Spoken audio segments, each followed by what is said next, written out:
അമ്മയല്ലെങ്കിലും ആ സ്നേഹം അളവില്ലാതെ പകരുന്നവരാണ് ആയമാർ. ശിശുക്ഷേമ സമിതിയിലെ ആയമാർക്ക് അത് പുതിയതല്ല. പക്ഷേ പതിറ്റാണ്ടുകൾ ആ സ്നേഹം പങ്കുവെച്ച് ഒടുവിൽ പടിയിറങ്ങുമ്പോൾ ഉള്ളിലൊരു നോവ് ബാക്കിയുണ്ടാകും. 22 വർഷം ശിശുക്ഷേമ സമിതിയിൽ അമ്മയായി ജീവിച്ച ജയമ്മയ്ക്ക് ആ കഥ പറയാനുണ്ട്. ആരോരുമില്ലാത്ത കുഞ്ഞുങ്ങളുടെ അമ്മയായി ജീവിച്ച കഥ. റിപ്പോർട്ട് കാണാം.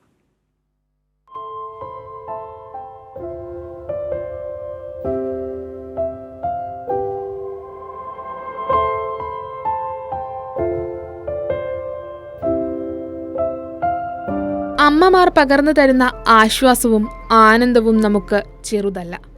സ്വന്തമല്ലെങ്കിലും അതിനേക്കാൾ ഏറെ സ്നേഹം അളവില്ലാതെ തരുന്ന അമ്മമാരുണ്ട്. ഇത് അങ്ങനെയൊരമ്മയാണ് ജയാമ്മ. തിരുവനന്തപുരം ശിശുക്ഷേമ സമിതിയിലെ കുരുന്നുകൾക്ക് സ്നേഹവും കരുതലും ആവോളം പകർന്ന ജയ എന്ന കുട്ടികളുടെ സ്വന്തം ജയാമ്മ പടിയിറങ്ങുകയാണ് നീണ്ട 22 വർഷത്തെ സേവനത്തിന് ശേഷം. ആരോരുമില്ലാത്ത 1000-ലധികം കുരുന്നുകൾക്ക് സ്നേഹവും കരുതലും നൽകിയാണ് ഈ വിടവാങ്ങൽ. ഓരോ മക്കളും നമ്മളെ അമ്മയെന്ന് വിളിക്കുന്നത് അത് മറക്കാൻ പറ്റാത്ത കാര്യം തന്നെയാണ്.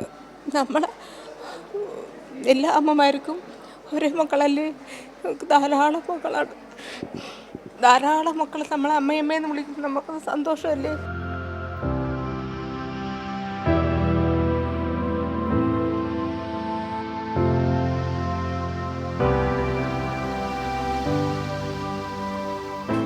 നമ്മൾ വെളിയിൽ നിന്ന് എന്ത് ദുഃഖത്തോടെ വന്നാലും ഇതിനകത്ത് വന്ന സന്തോഷം തന്നെയാണ്. സന്തോഷം, ഒരു ദുഃഖവും നമുക്കറിയില്ല.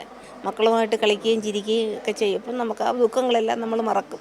മക്കളെ മറക്കാൻ പറ്റുമോ നമുക്ക്? അത് തന്നെയാണ് മറക്കാൻ പറ്റാത്ത അനുഭവം എന്ന് പറഞ്ഞാൽ. അതിലപ്പുറം വേറെ ഒരു ഇതും ഇല്ല ഇവിടെ.